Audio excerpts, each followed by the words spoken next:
"Daddy, the girl in the trunk is asking to be let out," our 5-year-old daughter said during a quiet family drive. Her innocent voice cut through the silence, making my heart skip a beat. I turned to my husband, trying to read his reaction. His face, which had been calm a moment ago, turned pale. I couldn't tell if he was trying to play dumb or was genuinely frightened by her words. He glanced back at our daughter through the rearview mirror, his eyes wide with fear. "That's a scary thing to say," he muttered, trying to dismiss it. "You shouldn't tell such lies." I glared at him from the passenger seat, feeling a knot of suspicion tightening in my chest. "Maybe we should pull over at the rest area," I suggested, my voice sharper than I intended. It had been 6 years since we got married. I had always been supportive of my husband, even though his job kept him busy. I had been the one holding things together at home, managing everything while he focused on his career. But now, with our daughter's strange words hanging in the air, I felt a chill of uncertainty. Was something dark about to be revealed? "My name is Lisa Jackson. I married my husband, James, when I was 30 years old. He is 5 years older than me, and our relationship had always seemed solid. The year after we got married, our daughter Julia was born, bringing so much joy into our lives. She's been growing up healthy and lively, and just recently turned 5. Our family had been living busy but happy days, filled with love and laughter. How about going to the zoo next Friday?" James suggested, trying to change the mood. "Yay! I want to see the giraffes." Julia squealed with excitement, her earlier comment seemingly forgotten. I couldn't help but smile at their cheerful conversation, feeling a bit of the tension ease away. James had always been a kind and loving husband. Since we started dating, he was attentive and caring, and that didn't change after we got married and had Julia. On his days off, he would eagerly join in on family activities, playing with Julia and making her laugh. He was the perfect father, always there for us. I often thought about how lucky I was to have married him. Watching James and Julia together brought me a deep sense of happiness.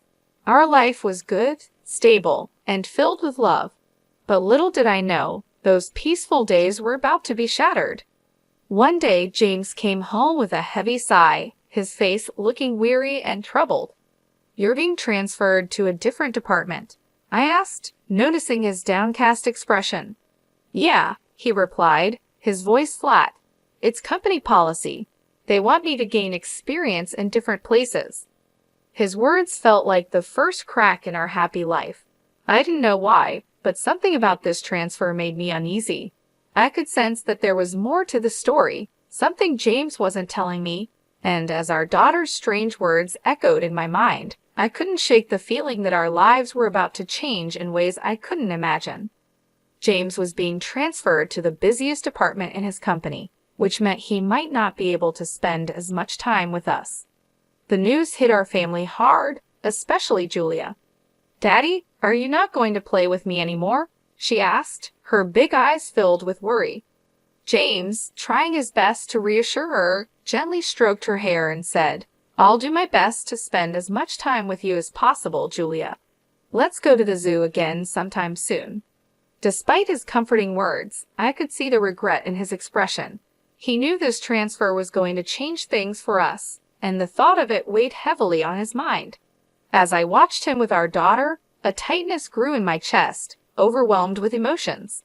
The transfer didn't involve a change in salary or require us to move, but it was still a big deal for our family. Just the thought of having less time together made me feel incredibly lonely. However, I knew the one feeling the most vulnerable was James. Adjusting to a new, more demanding environment would be tough for him. "Please don't push yourself too hard," I said, trying to hide the worry in my voice. I knew James had a tendency to throw himself fully into his work, sometimes to the point of exhaustion. That's why I worried about him overdoing it, and unfortunately, my concerns turned out to be justified. At first, James managed to balance his work and home life. He still made time for family activities and found moments to rest, despite his busier schedule. But about a month after the transfer, everything changed. His time at home decreased dramatically. He started working overtime, often coming home late at night, long after Julia had gone to bed. It became more common for him to go out for drinks with clients, and he even began working on his days off. But there was something else that concerned me even more. One day, I cautiously asked him, "Hey, can you take a day off next Friday? Julia misses you, and you've been working too hard lately." James looked at me with a tired, frustrated expression. "Who do you think I'm working so hard for? Should I just turn down client meetings and risk getting fired?" he snapped. I quickly replied, "I didn't mean it like that. I'm just worried about you." "That's none of your business," he muttered, brushing me off. "Anyway, make sure you have money ready for next week's drinking party." His words stung, and I could see how much the stress was affecting him. James, who had always been kind and patient, was now irritable and short-tempered. He started taking out his frustrations on me more frequently, and I found myself walking on eggshells around him. What worried me even more was how he was spending money extravagantly, claiming it was necessary for entertaining clients. This new habit was beginning to impact our living expenses, adding financial stress to an already tense situation. Because I knew how kind he used to be, I was more worried than angry about his current behavior. It was clear to me that the pressure his new job was getting to him, and I feared he was going to collapse from overwork if things didn't change. I felt helpless, not knowing how to make things better for him or for our family. As the months passed, James's situation only worsened. 5 months after his transfer, he reached a point where he was coming home mostly just to sleep. Our conversations became brief, and the connection we once had felt distant. Julia, feeling the absence of her father, started to show signs of sadness. She often wore a forlorn expression, missing the time they used to spend together. Seeing her like that broke my heart. I knew we couldn't go on like this. I needed to find a way to help James before his relentless work schedule took an even bigger toll on our family. But I didn't know where to start, and the weight of it all was becoming too much to bear. I knew things couldn't go on like this, so I started trying to figure out a way for James to take a break. He was clearly overwhelmed, and our family was suffering because of it. But just as I was beginning to make plans, more bad things started to happen, almost as if the universe was working against us. The worst blow came when my mother, who had been battling an illness for several years, suddenly passed away in the hospital. The moment I heard the news, it felt like the ground had been pulled out from under me. "No, Mom," I whispered, tears streaming down my face. My father had died when I was young, so my mother was the only parent I had left. Losing her felt like losing the last piece of my childhood. I couldn't even have a proper conversation with her before she passed away, and that regret weighed heavily on me. When the call came, I was at home, and I was so shocked that I couldn't move for a while. I just stood there, frozen, as the realization hit me that she was really gone. But what hurt even more was James's reaction. When I told him about my mother's passing, his response was unbelievably cold. "Hey, do I have to go to that funeral too?" he asked, his voice completely devoid of sympathy. I stared at him, my eyes wide with disbelief. Yes, the relationship between James and my mother might have been distant, but she was still his mother-in-law. She was family. I couldn't understand how he could be so indifferent, especially at a time like this. "What are you saying?" "Of course, you have to go," I replied, trying to keep my voice steady. "It's a family funeral." "Don't get mad at me," he muttered, rolling his eyes. Why does this have to happen now? I had plans too." His words cut through me like a knife. In the past, James would have comforted me, perhaps by rubbing my back and grieving with me together. But now, as he sighed in dissatisfaction, he seemed like a completely different person from the one I had promised to spend my life with. Naturally, he didn't help with any of the preparations for my mother's funeral. I arranged everything alone, feeling more isolated than ever. On the day of the service, James remained silent and sullen. He didn't offer any support or comfort, and after the funeral ended, he simply said, "It's over now, right? I'm heading home first," and left without helping with the cleanup. I was initially confused by his reaction, but by then, I had lost the energy to be angry. I was simply bewildered and deeply disappointed in him.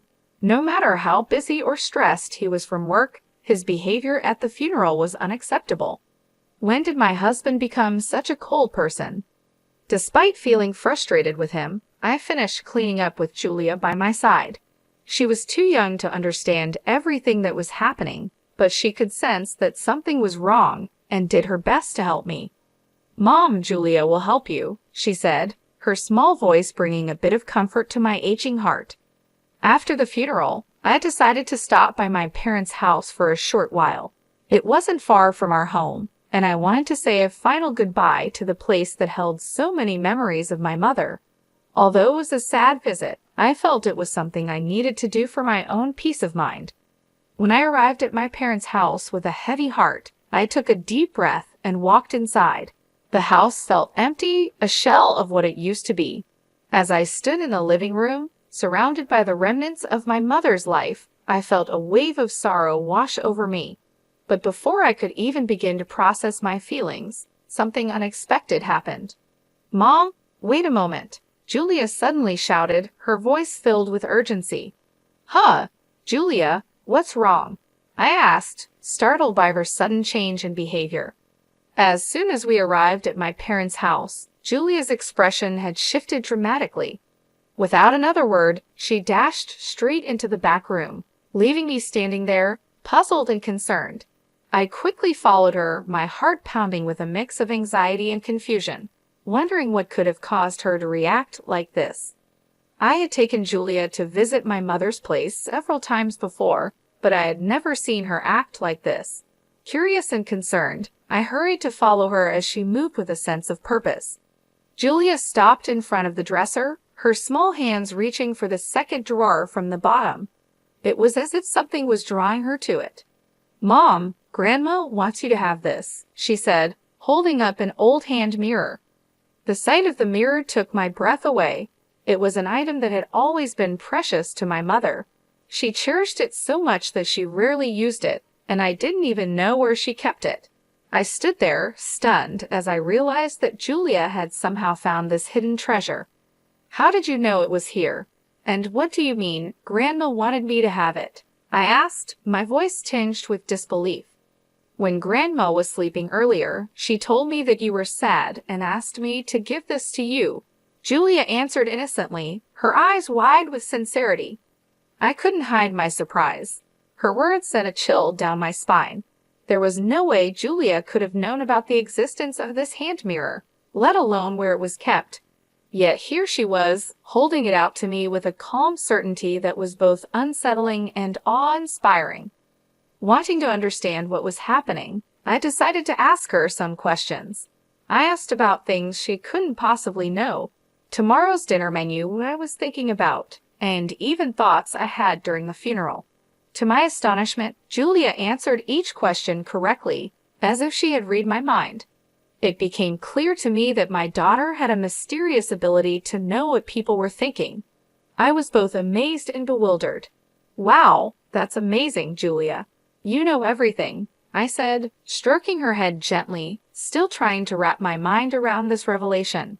I had always thought that the idea of mysterious abilities was just something from stories, never imagining that my own daughter might possess such a power.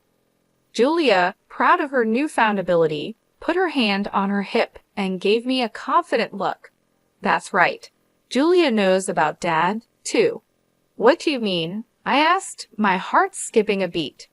What she told me next was incredibly unbelievable and unforgivable. Julia revealed things about James that shook me to my core.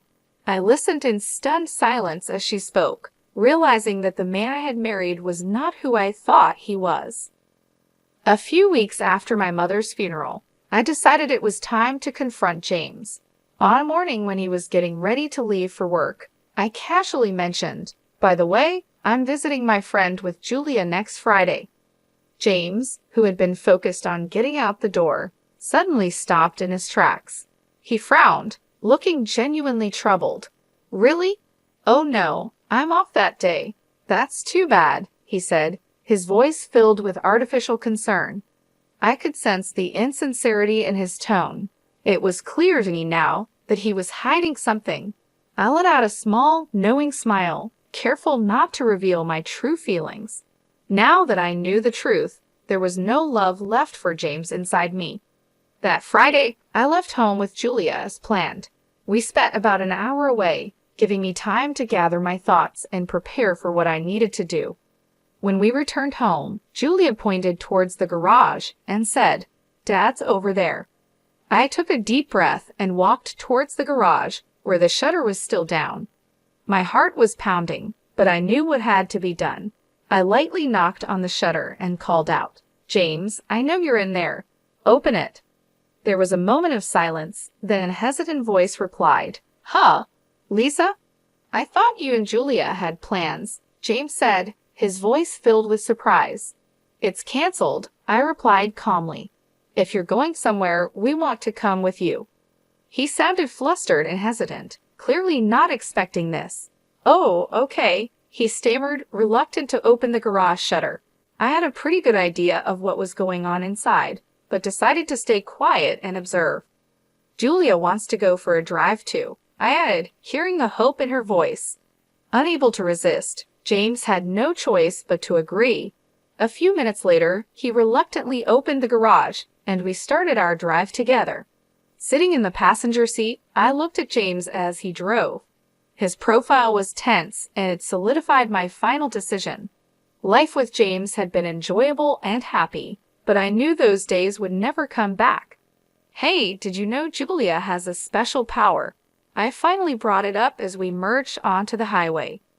James furrowed his brows, confused by my sudden confession. "Huh, what's that supposed to mean?" "That's a silly joke," he laughed dismissively. "Daddy, the girl in the trunk is asking you to let her out." Julia suddenly raised her voice from the back seat. I watched as James's face turned pale. He glanced at our daughter through the rearview mirror with a frightened expression. "What a scary thing to say. You shouldn't tell such lies," he said nervously. "But it's true," Julia insisted. "Then should we pull over at the rest area?" I suggested, trying to support Julia's claim. James immediately looked at me, startled. "Huh, we don't need to do that. It's just a kid's joke," he said, trying to brush it off. "Julia has a mysterious power, you know. Besides, it's hot today, and it could be dangerous if someone's really in there." He must have thought my suggestion made sense. After flinching and stiffening, he reluctantly headed towards the rest area with a contorted expression on his face. Upon arrival, we left Julia in the air-conditioned car and went outside to check the trunk. "I don't think there's anything in there. Come on, quickly," I urged to James, who was hesitating. Realizing he couldn't escape anymore, James nervously opened the trunk, breaking into a cold sweat. In the next moment, a young woman jumped out, her face flushed red from the heat. "I knew you were cheating," I shouted, my suspicions confirmed. The young woman, looking embarrassed and uncomfortable, stood there while James shook his head nervously. "No, it's not like that. She is a colleague from work. We were just working together," he stammered, trying to explain. "Wow, working in the trunk of our car?" I retorted sarcastically. "At the new apartment you're doing a job?" James's excuses were pathetic and unbelievable. It turned out that while Julia and I were out, James had been cheating with this woman at home. They were about to go for a drive when we returned unexpectedly, so he had no choice but to hide her in the trunk. As the woman was taken away, James seemed unable to grasp the situation fully. He kept trying to come up with more excuses, but I wasn't listening anymore. I knew our marriage was over. The trust and love we once had were gone, replaced by betrayal and lies. I looked at Julia, who was watching everything quietly from the car. I knew I had to be strong for her, to move on and build a new life without James. I laughed at how ridiculous James's lie was, standing my ground as I pulled out a piece of paper from my bag. "And what is this?" I asked, showing him the paper. It read, "Let's go on a drive date on Friday." James and the woman, Janice, turned pale when they saw it. It was no surprise they could see their flirty email exchanges printed right there. Thanks to Julia, I had found out everything. On the day of my mother's funeral at my parents' house, my daughter had told me, "Daddy has been spending a lot of time with Janice lately. I'm sad because Janice is taking Daddy away from me." After witnessing Julia's strange ability to know things, I became suspicious and decided to keep an eye on James. Sure enough, I found undeniable proof of his affair on his phone, so I had made up the fake plan to catch him in the act. "It's a shame this drive turned out this way," I said sarcastically. "It's unfair to look through my phone without permission." James protested, his body tense as he reacted to my words. His absurd remark made me burst into laughter. I had thought he was just busy with work, but it turned out he was spending time with Janice, using our money for their dates. "Who exactly is being unfair here?" I shot back. "By the way, I've been recording everything since we got into the car." Remembering all the wrongs James had done, I pulled out my phone from my pocket.